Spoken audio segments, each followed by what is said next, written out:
сәтті кейбір кісілер бүйтіп айтады, иә, соны кәдім қалай проживать дейді ғой орысша, проживать, прям сезіну осыны.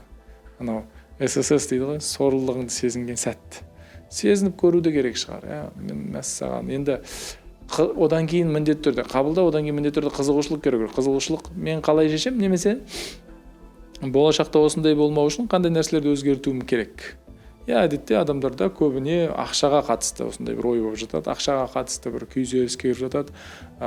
Тығырыққа тіреліп қалдым, жан-жағымды бәрі қысып кетті, өмір біртүрлі болып кетті дегенде әдетте ақшаға қатысты болып жатады.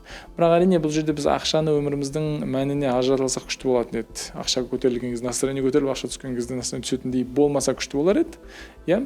Бірақ болып қалып жатса, енді сұрақ мынандай, болашақта бұл қайталамау үшін мен не істеуім керек? Бәлкім қаржы мәселесінде бір білім алып, оны реттеп қоюым керек деген ой болатын шығар.